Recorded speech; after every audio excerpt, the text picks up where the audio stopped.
All right, so, and this is starting with the review that we did in class yesterday. I know I did some of them on here yesterday with you. Some of you guys weren't here, so I'm going to do all of them. So starting with 7-4. The first question, you had to name the right triangles that are similar to QRS. So, QRS is the big triangle there. Now, I highly recommend that you use the dots. So like if I have the little triangle here, I'm going to put one dot in the little corner, 2 in the medium, 3 in the right corner, which is the biggest angle. Same thing for the medium-sized triangle. 1 in the small corner, 2 in the medium, 3 in the big corner. So, for the big triangle, QRS goes in the order of 2, R was 1, S was 3. So, that's going to go in that same order when I make the similarity statements. So, we started off QRS. It's going to be similar to 2 other triangles. If I go in that same order, 2, 1, 3, so medium, small, big, S, R, T.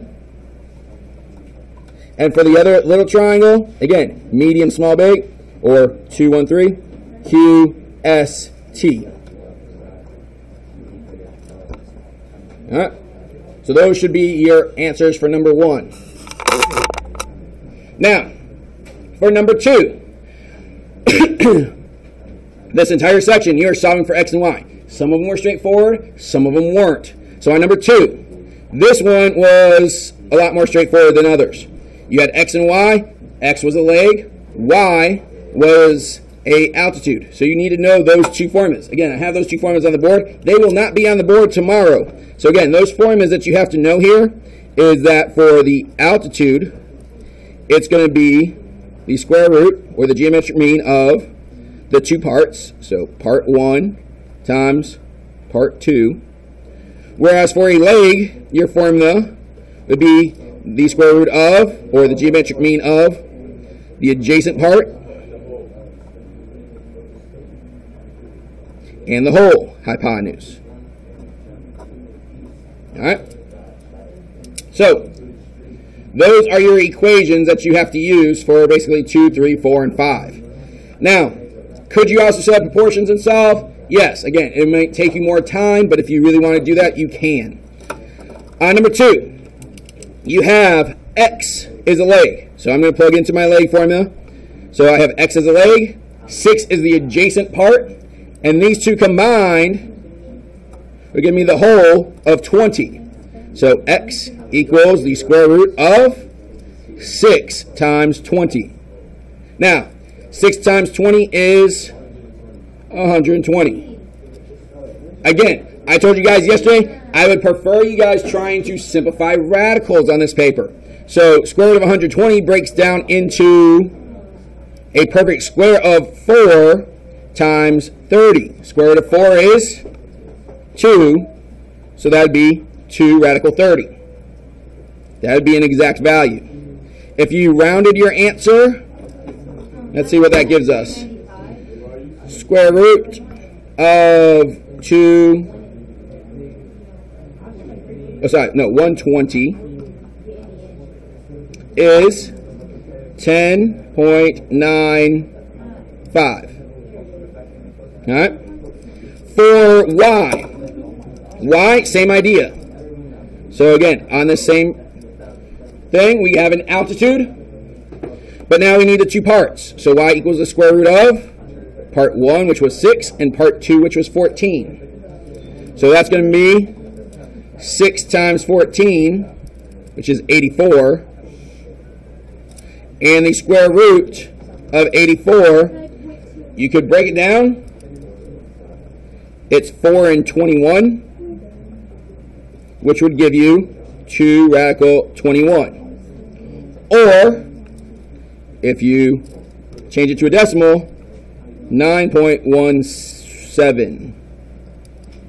9.17. Well, again, the next value after the 6 is a 5, so you'd have to round that up if you left it at 2 decimals. Yeah, pass it up there. Okay, number 3, same idea. Now, again, we're going to need a whole. The whole here is 10. Both X and Y are in the legs this time. So for x this time, the adjacent part is 1, the whole is 10. So we have 1 times 10, or the square root of 10. Can you reduce the square root of 10? No. So that is an acceptable answer right there. Square root of 10 works. If you wanted to change it to a decimal, it'd be 3.16 or 3.2. That's fine. I didn't tell you what to round to, so if you round it to 1 decimal instead of 2, that's fine. Oops. For y is our other leg. So the adjacent part to y is 9. So now that's 9 times 10, because again, adjacent part times the whole. This one is 90. Now, this one does simplify, because we can break that down into 9 and 10. Square root of 9 is 3. So we have 3 radical 10. Or, if you did it as a decimal, 9.49. Again, if you round it to 1 decimal instead, that's fine. I'll give you some rounding directions on the test, but I'll let you leave your answer either way. All right, number 4. For this one, it's actually a lot easier to not solve for x first and to solve for this missing piece, because you need one of 3 pieces when you do a problem like this. You need either one of the legs or an altitude. We don't have this labeled at all. We don't have this labeled at all. This is the only leg that's labeled. So in order to do the equation with this leg, you need this adjacent part. We're not finding that adjacent part, but if we knew that adjacent part, we'd be able to simply do 12 minus that piece equals x. So let's call this some other letter for now. I'm going to call it y. Actually, let me do that in blue, just to keep the pattern alive. So for y, we have to solve for that piece first. So I'm going to plug into my equation for a leg, and I have 4 equals the square root of y times 12. To get rid of a square, in order to get rid of a square root, we're going to square. So that'll cancel out the radical. That gives us 16 equals 12y. Divide by 12, and we get y equals 4/3. Or if we were to change that to a decimal, that's 1.3 continuous, right? So now, if that's 1.3, subtract that from 12, and you get 1.6. So that's our answer, 1.6. Or if you wanted to leave that as a fraction, you could have also left it as 32/3, which would be an exact value. So again, decimal or exact value, either of those work. All right, for number 5. There was no x in this picture, so we only had to solve for y. Y is an altitude. Now, do we know what the 2 parts are on this one? No. So just because they only asked us for this piece doesn't mean that's the only thing to do. We would first need to know what these 2 parts are. We have the whole, we have a leg given to us, so I'm going to label this one x and solve for that piece first. So I'm going to use my leg formula to figure out what that one piece is. So 12 equals the square root of the adjacent part, which I called x, times the whole, 36. Again, square to get rid of the square root. So we have 144 equals 36x. 144 divided by 36 is 4.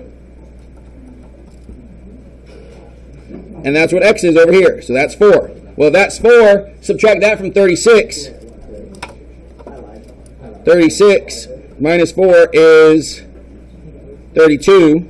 So this piece is 32. Now we have the 2 parts.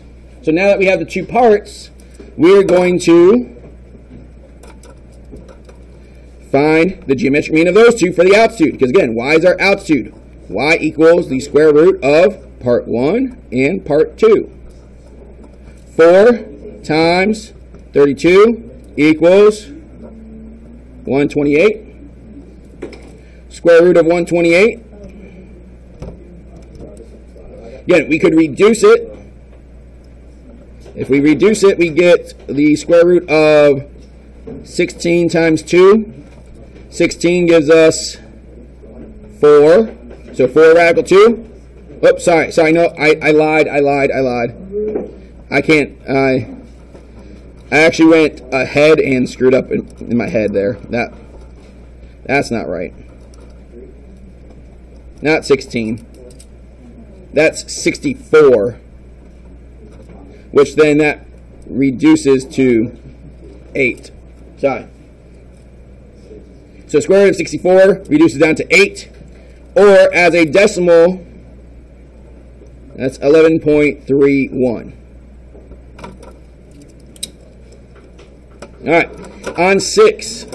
Devin says that since the diagonals of a kite intersect at right angles. So let's draw a right angle there. The small right triangles are similar to both the left half and the right half of the kite. Is he correct? So, are these triangles similar?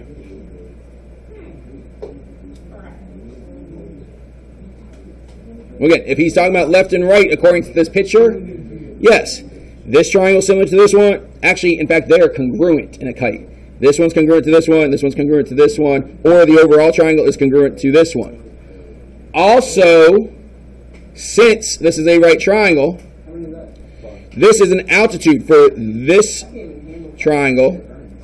If this was a right angle, then we'd have more similarity as well, because then we could use the other properties that we have. Now, but again, for what he's saying, this is correct.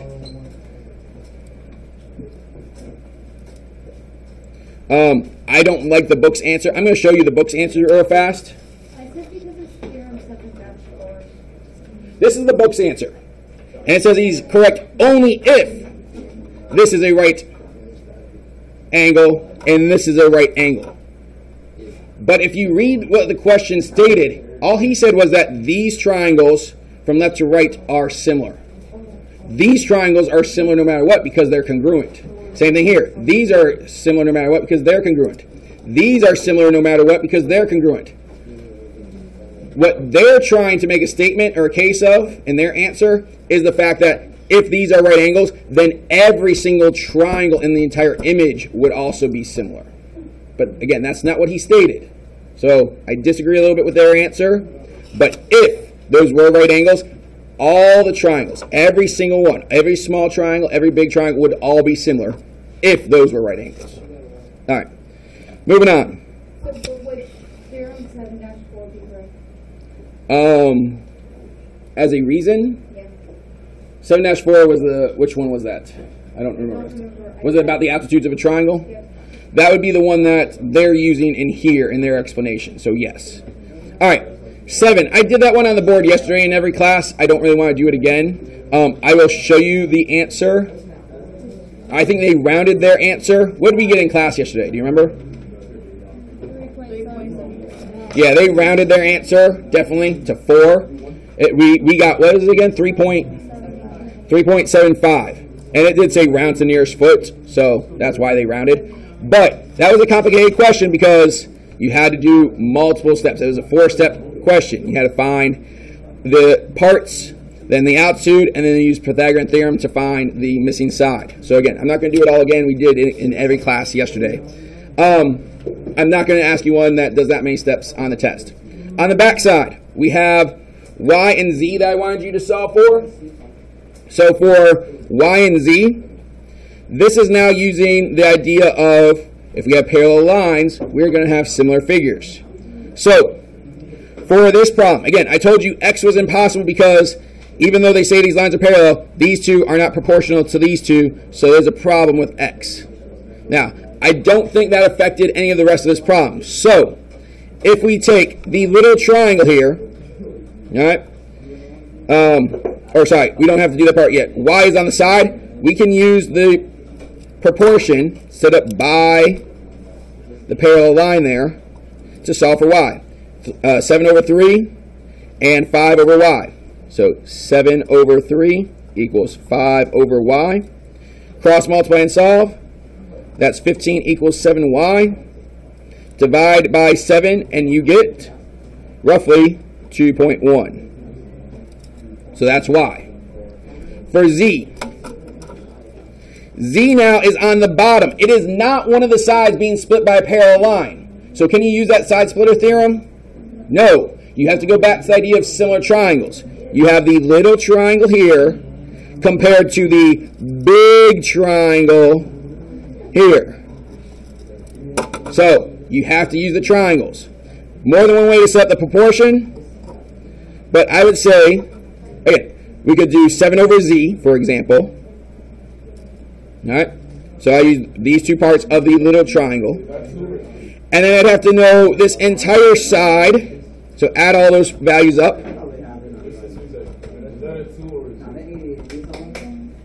That was a z. Here, you want me to do this with my z? Is that better? 3 plus 7. All right, this entire side is 24.35.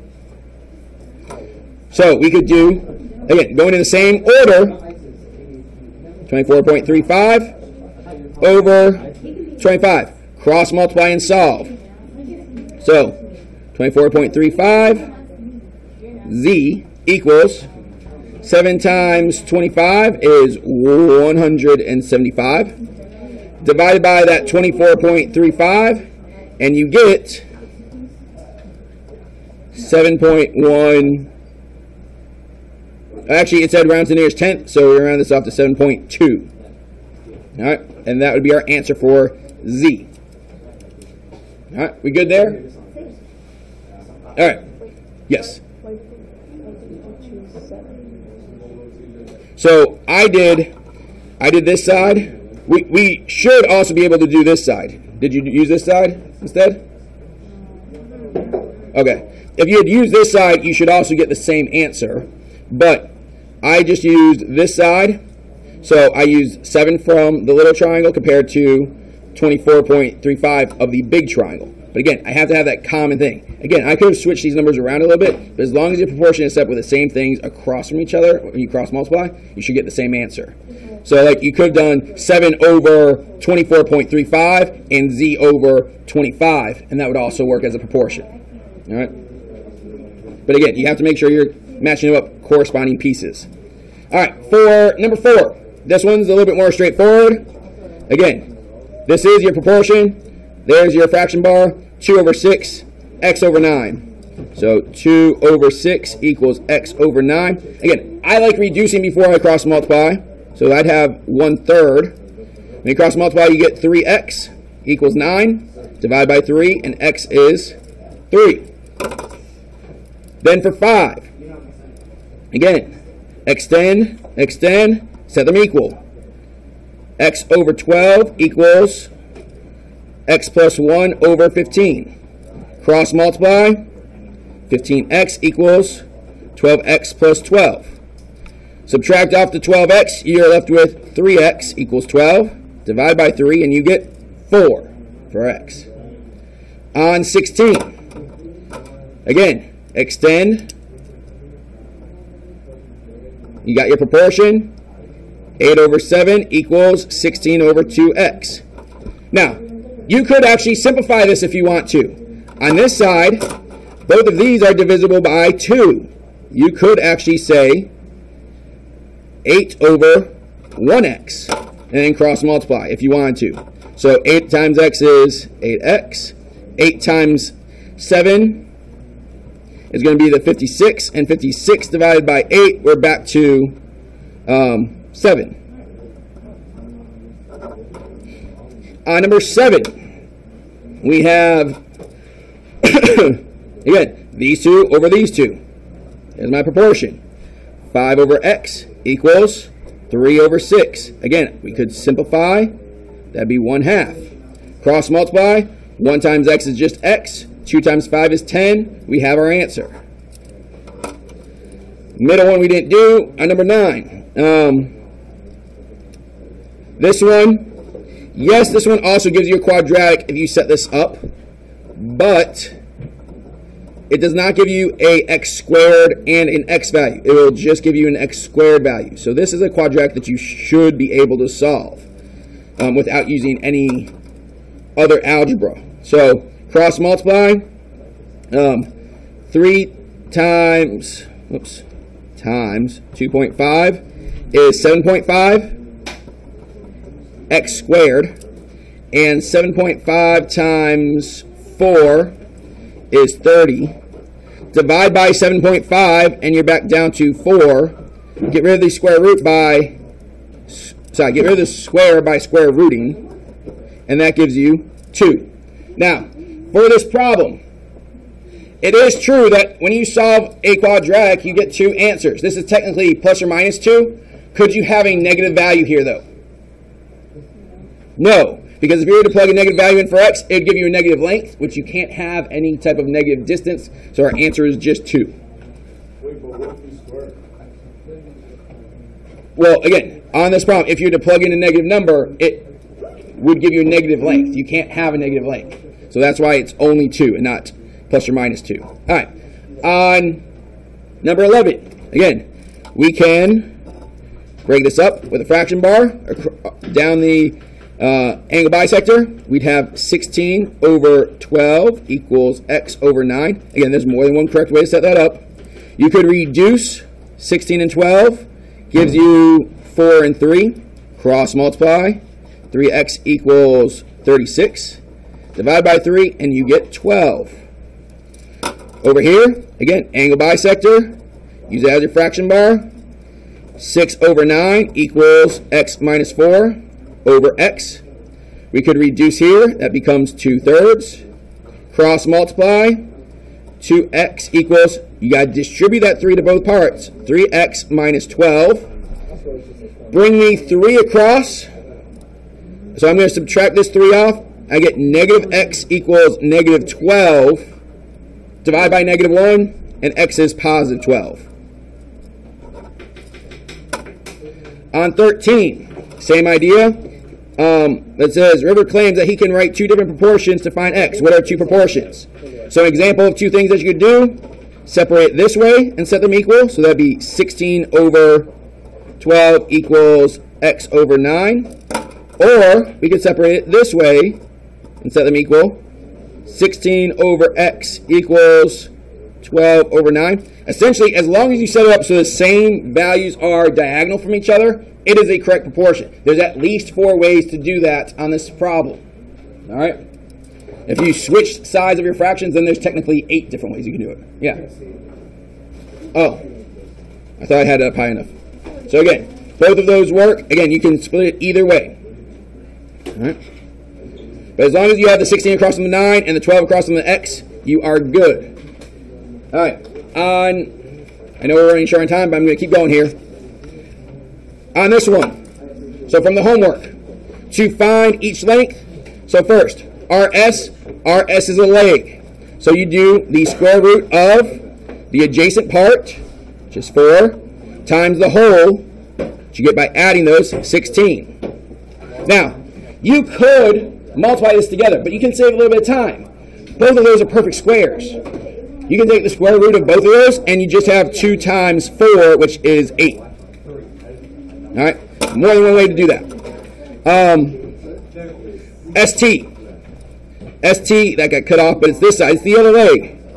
So 12 is the adjacent part. 16, again, is the whole. Again, you can save time. It's already split up. So we can reduce this. Square root of 16 is 4. We could reduce 12 some more, and that breaks down to 4 and 3, which would then be a 2 coming out. So, 8, radical 3. Hey guys, trying to finish real quick. SU, the altitude, square root of the 2 parts, 4 and 12. Again, you could save some time. This 12 would break down into 4 and 3. You'd have square root of 4 is 2, square root of 4 is 2. Those both come out. Gives you a total of 4 on the outside. The 3 would stay under. I know I did those kind of fast in a different order, but again, that was sound math. That does work. Again, those were the steps, though. 4/16. Again, if you left these as a decimal, that'd be fine. I'll accept that answer on this test as well. This one, again, set up your fraction bars, cross multiply and solve. 32 over x equals 20 over 30. Both divided by 10, reduce it, cross multiply and solve. 2x equals 96, divide by 2, and you get 48. On this one, again, fraction bar, set them equal. We have 18 over x equals 20 over 16. Reduce this. This is 5, this is 4.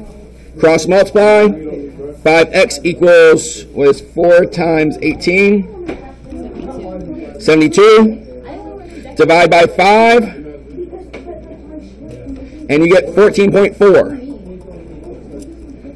On 18, again, fraction bar. We got x over 2.5 equals 8 over 5. Cross multiply and solve. 5x equals 20. Divide by 5, and x is 4. On this one, again, we have our fraction bar. Now, we don't know the other value here, but this can be 5 minus x. So, fraction bar, x over 5 minus x equals 9 over 6. You can reduce this to 3 over 2. Cross multiply and solve. 2x equals, distribute the 3, 15 minus 3x. Bring the 3x over, that's 5x equals 15. X is 3. Finally, the last one there, use structure. Given a right triangle with this is the altitude to the hypotenuse, what is GJ, the geometric mean of? So, you'd have to draw it. I will post this video. I'm going to finish this one question. So, the right triangle with the altitude JK. So, J is here at the right angle. K is down here. We have G, and we have, what's the letter? H. They want to know what this is a leg. So, this would be the geometric mean of the adjacent part and the whole. So, it's the geometric mean of GK and the whole, GH. Is there homework tonight? So if you wanted to write it as a geometric mean, you could also do square root of GK times GH. Nope, that's it. No homework tonight, just study. Again, I said that there's those 2 problems from that previous test. Those last 2 word problems. Make sure you look at those as well.